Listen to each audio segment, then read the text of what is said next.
مستند ولایت تخار.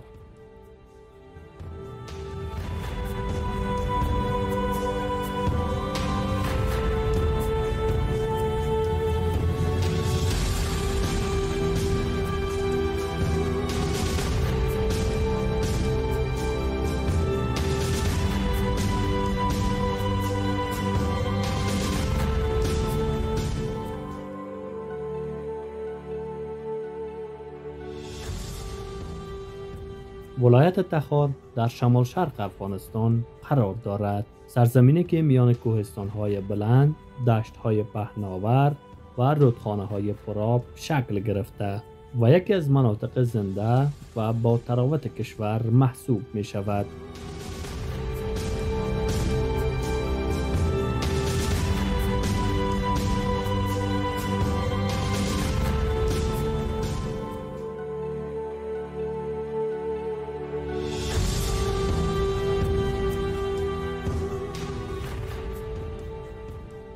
مرکز این ولایت شهر طالقان است، شهر آرام و تاریخی که سالها نقش مهم در تجارت و داد و ستد شمال افغانستان داشته است.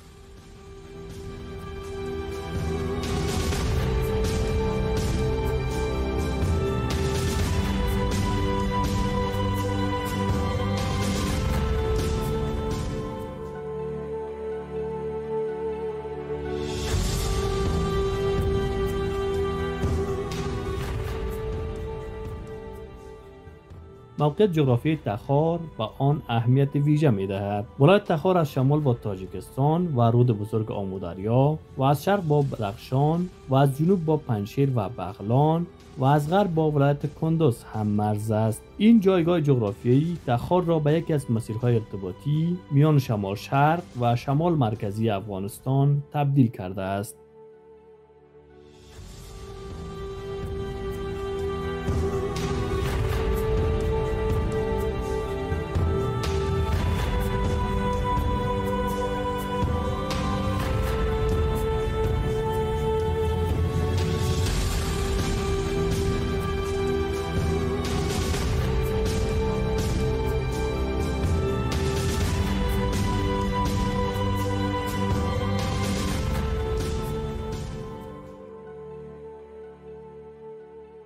چهره طبیعی تخار ترکیبی از مناطق کوهستانی، دشت‌های حاصل خیز است. رودهای مهم آمودریا، کوکچه، طالقان و فرخار از منابع اصلی این ولایت اند و سبب شدند که تخار یکی از ولایت پرآب کشور باشد. در امتداد این رودخانه‌ها روستاهای سبز، باغ‌های کوچک و بزرگ و کشتزارهای گسترده دیده می شود. روستاهایی که نسل‌ها در کنار همین سرچشمه‌های طبیعی رشد کرده و زندگی خود را ادامه دادند.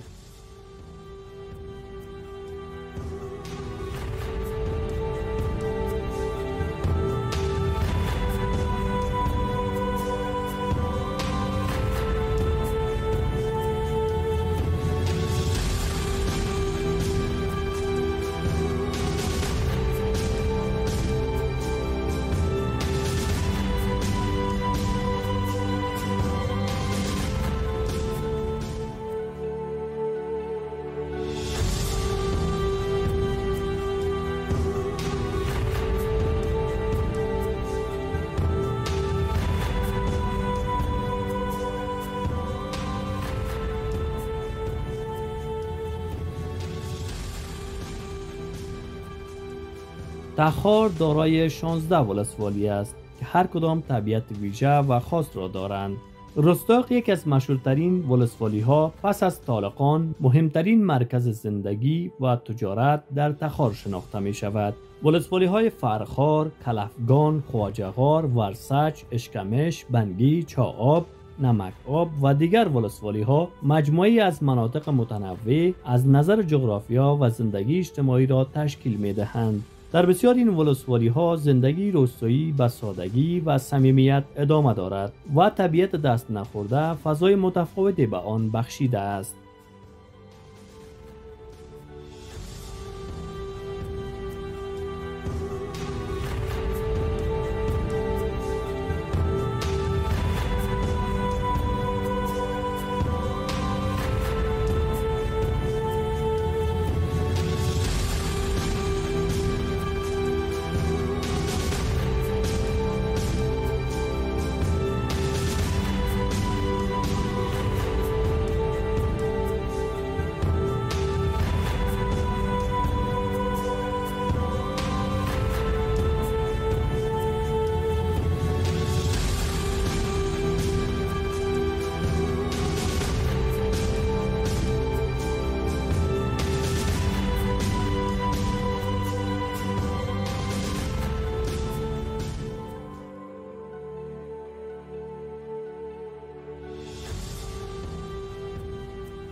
اقتصاد ولایت تخار عمدتاً بر پایه زراعت استوار است. خاک حاصلخیز این ولایت در کنار آب فراوان زمینه مناسب برای تولید غلات فراهم کرده است.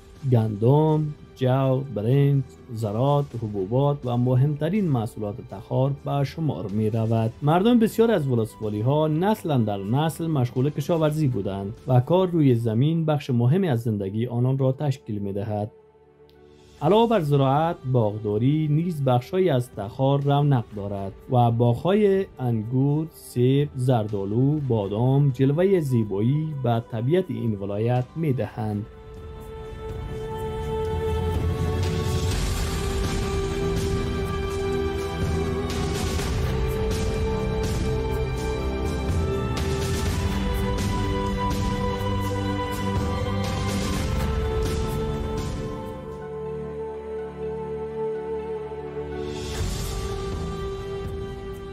دامداری نیز در اقتصاد تخار جایگاهی ویژه دارد. در ولسوالی‌های کوهستانی مانند ورسج، فرخار، چراگاه‌های طبیعی فراوان وجود دارد. همین منابع زمینه مناسب برای پرورش گوسفند، بز، گاو فراهم کرده است. در بسیاری از خانواده‌ها دامداری علاوه بر تامین نیازهای غذایی، منابع مهم درآمد نیز به شمار می‌رود.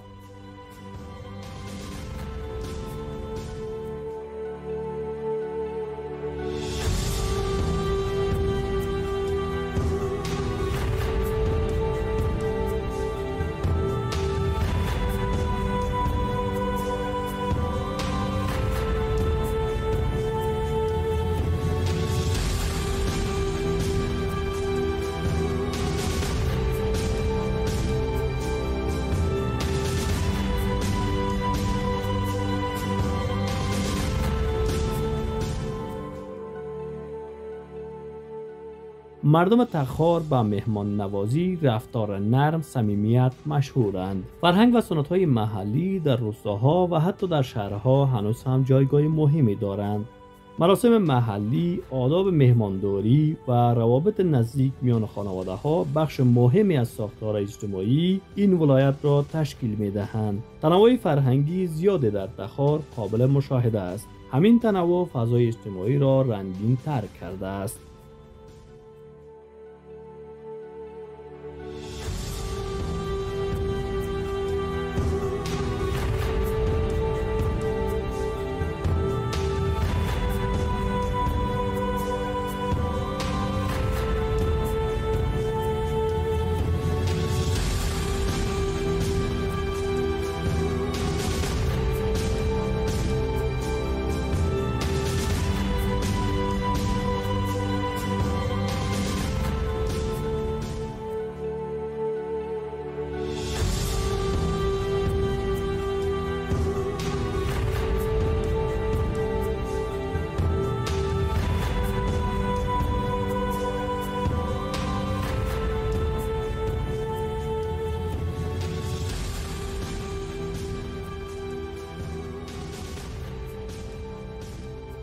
ورزش در تخار از گذشته ها تا امروز جایگاه خاص خود را دارد. پهلوانی، سنگاندازی، قرصی در محافل محلی طرفداران زیادی داشته است. اما با گذشت زمان ورزش‌های مدرن نیز در میان جوانان این ولایت جای خود را باز کردند.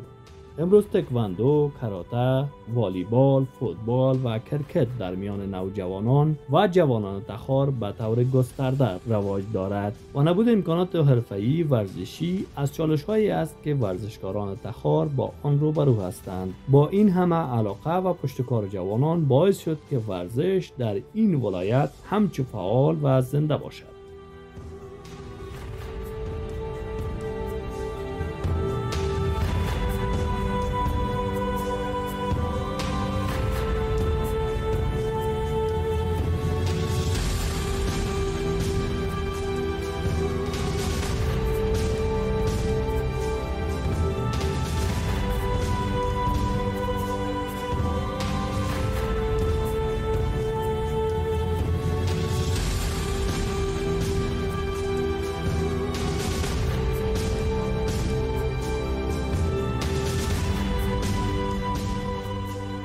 طبیعت تخار در 4 فصل چهره متفاوت دارد. بهار فصل شکوفایی طبیعی و سرسبزی گسترده است. تابستان زمان برداشت محصولات زراعتی، رونق بازارهای محلی است. خزان با رنگ‌های طلایی و سرخ جلوه خاصی به دشت‌ها و روستاها می‌دهد و زمستان‌های سرد برفی نشان می‌دهد که چهره کوهستانی و سخت‌جان این ولایت است. مردم تخار سالها با این شرایط طبیعی کنار آمدند و همین تجربه روحی سخت‌کوشی و مقاومت در میان آنان تقویت کرده است. تخار سرزمینی است پر از طبیعت زیبا، زمین‌های پربرکت و مردمی که با تلاش و صمیمیت زندگی خود را ساختند. شناخت تخار یعنی شناخت بخشی از زندگی.